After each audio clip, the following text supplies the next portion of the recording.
네, 우리 시편 113편은 하나님의 영화로움으로 이제 시작되고 있습니다. 지극히 높으시고 영화로우신 그 하나님은 우리의 찬송과 영광을 받으시는데, 여기 이제 굉장히 중요한 말씀은 뭐냐면, 하나님은 모든 나라보다 높으시며 그의 영광은 하늘보다 크신 그 어떤 신들, 어떤 이들과 비교할 수 없는 그런 지극히 큰 영광을 가지신 분이 스스로를 낮추셔서 우리 인생들을 돌보신다는 것입니다. 이제 그 이야기를 들려주고 있는 거예요. 그래서 여기서 우리 하나님을 찬송하고 또 그에게 영광을 올려드리는 이유는 뭐냐면, 그 지극히 영화로우신 분이 그냥 이 세상을 이렇게 외면하시거나 모른 척 하시는 분이 아니시고, 이 세상을 스스로를 낮추셔서 그래서 인생들을 굽어 살피시고, 그리고 압제받고 고난받고 어려움을 겪는 모든 것들을 하나님께서 돕고 계신다는 것입니다. 그래서 그런 이야기를 들려주고 있습니다. 우리가 이제 특별히요, 이 복음서를 보면, 예수님을 보면 그런 것을 잘 알 수 있어요. 예수님이, 저는 이제 이 성경에서 정말 특색 있는 게 뭐냐면, 예수님이 이방 지역을 찾아가신 이야기가 있어요. 이방 지역. 주로는 그 유대인들을 찾아다니시면서 병든 자를 고치시고, 또 주로 유대인들에게 하나님의 사랑과 능력을 베푸셨는데, 이방 지역을 찾아가신 두 번의 이야기가 기록되어 있습니다. 한 번은 수로보니게 여인, 우리 기억하시나요? 그 두로와 시돈 지방이죠. 근데 거기가 이제 멀어요. 먼 지역인데, 그리고 예수님이 그쪽으로 갈 일이 별로 없으세요.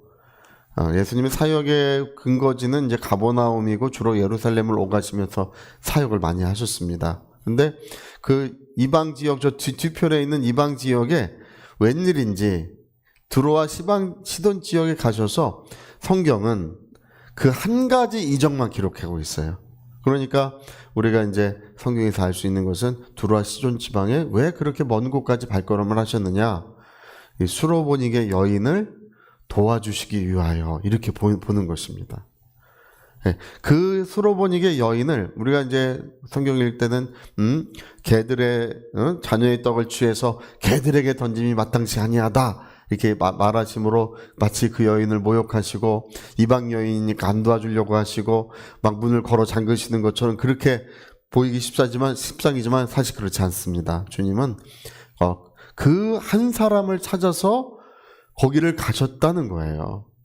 우리 여러분, 그 군대에 귀신 집혔던 자의 이야기, 이제 그 거라사인 지방이죠. 거라사인 지방도 이방 지역입니다. 예수님이 배를 타고 풍랑이는 그 갈릴리 바다를 지나서 배를 타고 가셔서 그 사람 한 사람만 도와주고 곧바로 돌아오셔요. 그냥 다른 거 안 하셔요. 거기 가서 뭐 복음을 전하시거나 무슨 능력을 행하시거나 뭐 그런 거 하나도 없어요. 거기 제자들 데리고 가셔가지고요, 거기서 그 사람 한 사람 다 고쳐주시고 이 지방에서 떠나시기를 간구하니까 바로 배 타고 다시 가버나움 지역으로 곧바로 돌아오십니다. 그러니까 우리가 알 수 있어요. 예수님이 그 배를 타고 왜 그렇게 험한 바닷길을 지나가셨는지 그 한 사람을 찾아가신 것입니다. 네. 군대 귀신 집혔으니 얼마나 괴롭고 얼마나 힘겹겠습니까? 우리는 여러분, 이 영적이라는 것이 얼마나 실제적이라는 거를 우리가 알아야 될 줄 믿습니다. 영적인 것은 뭐 귀신이나 이것은 무슨 이야기 속, 우리가 뭐 그냥 어떤 무슨 그런 성경 속의 어떤 이야기, 뭐 사람들의 어떤 이야기 속의 일이 아니라 정말 우리가 피부로 느끼고 있는 지금 현실입니다. 정말 그거 아셔야 합니다. 예. 그래서 그 군대 귀신 집혔던, 얼마나 괴롭고 얼마나 정말 고난이 많고 얼마나 사연이 많고 눈물 많습니까? 예수님이 가시니까 저 군대 귀신 집혔던 사람 힘이 얼마나 센지 쇠사슬을 끊어버리고 그 무덤 사이에 매놨는데 막 밤낮 없이 괴로이 소리를 지르고 자기 몸을 돌로 막 상처를 내고 그 길가에 아무도 지나갈 수가 없었다고 했습니다. 왜냐하면 소리를 지르면서 막 와서 사람들을 괴롭게 하니까 아무도 못 지나가는. 근데 예수님이 오시니까 멀리서부터 막 달려오지 않습니까? 아마 깜짝 놀랐을 것 같아요. 야, 큰일 났구나. 뭐 이게 보통 문제가 아니구나. 저 이상한 사람 달려드는구나 했을 텐데, 예수님 앞에 오자마자 이제 무릎을 꿇고 이제 우리를 멸하러 오셨습니까? 때가 이르기 전에 우리를 어두운 구덩이에 던지기 위해서 오셨습니까? 하면서 아주 뭐 귀신들이 뭐 이 지방에서 떠나지 말기를 간절히 예수님께 간청을 하지 않습니까? 차라리 돼지에게 보내주셔서. 예수님이 이름이 뭔지 물어보고 이름이 뭐냐? 그러니까 레기온 이렇게 말해요. 레기온. 군대라고 하는데 레기온은 이제 한 6,000명, 3,000명에서 6,000명 정도 되는 군대 단위예요. 근데 우리는 레기온입니다. 야, 정말 어떻게 그런 일이 있습니까? 한 사람 안에 어떻게 몇 천의 그 귀신들이 들어가 있을 수 있습니까? 예, 그래서 돼지에게로 가라고 하니까 그 2,000이나 되는 돼지가 다 그냥 귀신 들리니까 돼지도 죽고 싶어가지고 다 그냥 물에 빠져 자살하고 마지 않습니까?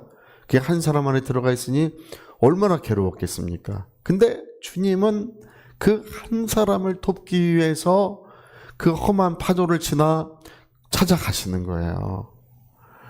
뭐 우리가 사마리아 여인의 이야기나 또 거기 그 아들이 죽어서 나오는 나인성 과부의 이야기 다 똑같습니다. 그 한 사람을 찾아가시는 거예요. 여러분 오늘 주님은 나를 돕기 위하여 찾아오시는 줄로 믿습니다. 오늘 그 이야기를 들려주고 있는 거예요. 그래서 하나님과 같으신 분이 누구냐? 우리 하나님과 같으신 분이 누구냐? 높은 곳에 지극히 영화로우신 분이시지만 스스로 낮추셔서 우리를 살펴주고 계신다는 것입니다. 오늘 여러분 복음서가 그렇게 쓰여져 있는 이유가 무엇입니까? 뭐 그때 옛날 옛적의 일을 우리에게 들려주기 위해서 뭐 그걸 써놨겠지만 오늘 주님이 나와 함께 하시고 나에게 은혜의 말씀을 오늘도 전해주시고 그 기름을 부어주시며 모든 것들을 자기를 낮추사 우리를 돌보고 계신다는 사실을 주님은 그걸 깨닫기 원하시는 것입니다. 그래서 우리가 기도할 때가 되면 항상 주님은 왜 낙심하느냐? 내가 여기 있지 않느냐? 예전에 이용도 목사님 어머님이 이용도 목사의 아버님이 옛날 1900년도 초에 그 부인이 교회를 다니니까 뭐 너무나 심하게 핍박을 하고 뭐 때리고 이분이 술을 많이 마셔서 막 항상 그런 일을 하니까 몇 번이나 자살을 하려고 막 그러는데 그때마다 예수님이 나타나셔가지고 내가 있는데 너는 뭐 때문에 그렇게 어려워하느냐? 내가 있지 아니하느냐? 조금만 참아라. 뭐 계속 그렇게 몇 번이나 그렇게 말씀을 해주셨다고 합니다.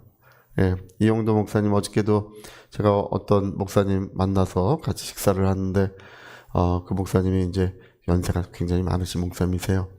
이강상 목사님 이야기를 들려주시더라고요. 이강상 목사님, 예, 그 감리교 목사님이시기 때문에 이강상 목사님, 이용도 목사님과 똑같이 설교하셨던 분이 말씀을 전하고 기도하시고 일하셨던 분이 그 이강상 목사님이십니다.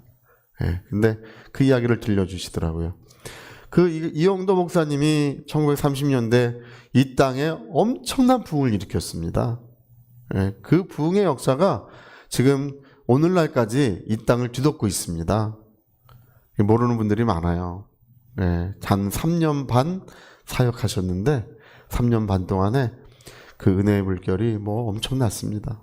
제가 중국교회 가니까 중국교회 성도들이 저에게 물어보더라고요. 목사님 옛날에 1930년대 한국 땅에 그런 목사님이 계셨다는데 목사님 혹시 알고 계십니까?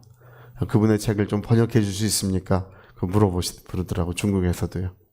아마 이제 중국 땅에도 아마 그 이야기가 널리 퍼질 것 같습니다. 근데 그 어머니가 참 고란마나 정말 더 이상 세상에 살기 어렵다고 해서 이제 자살하려고 할 때마다 주님 나타나셔서 내가 여기 있지 않느냐, 예. 내가 너와 함께 하지 않느냐, 조금만 기다려라. 할렐루야. 여러분 오늘 주님은 우리의 영혼에 힘주시고 계십니다. 지극히 높은 곳에 계신 그분은 우리를 모르는 분이 아니시고 자기를 낮추셔서 우리를 살피시고 돕고 은혜를 베푸시고 역사하시는 분이 있습니다. 다만 주님은 사람을 외모로 보는 법이 없으셔요. 우리가 뭐 어떤 분들은 뭐 당연히 뭐 주님은 나를 도와주셔야 된다.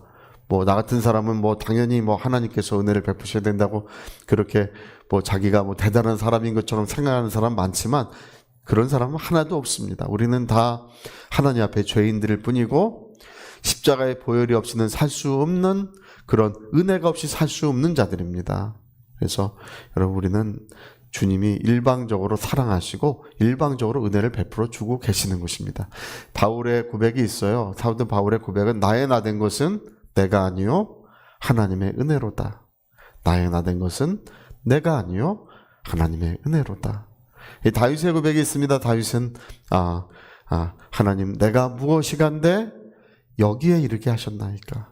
내가 무엇이간데 이런 보잘것없고 아무것도 아닌 저를 주님이 사랑해 주셨고 주님이 은혜를 베풀어 주셨다는 것입니다. 주님은 우리를 외모로 보시지 않습니다. 우리 마음을 보고 계십니다. 오늘 이 새벽에 정말 하나님이 기뻐하실 만한, 하나님이 사랑하실 만한 그런 심령의 은혜가 부어지시기를 예수 이름으로 축복합니다. 자, 우리 같이 한번 기도하시겠습니다. 한번 기도하실 때 시편 113편의 이야기는 여호와의 종들아 찬양하라. 그 하나님의 이름을 찬양하고 영원토록 하나님의 이름을 찬양할 것은 그분은 지극히 높으신 분이시지만 자기를 낮추셔서 인생들을 돌보고 계시기 때문에 자기를 낮추셔서 저와 여러분을 돌보시는 하나님 위하여 우리 통성으로 기도하시겠습니다.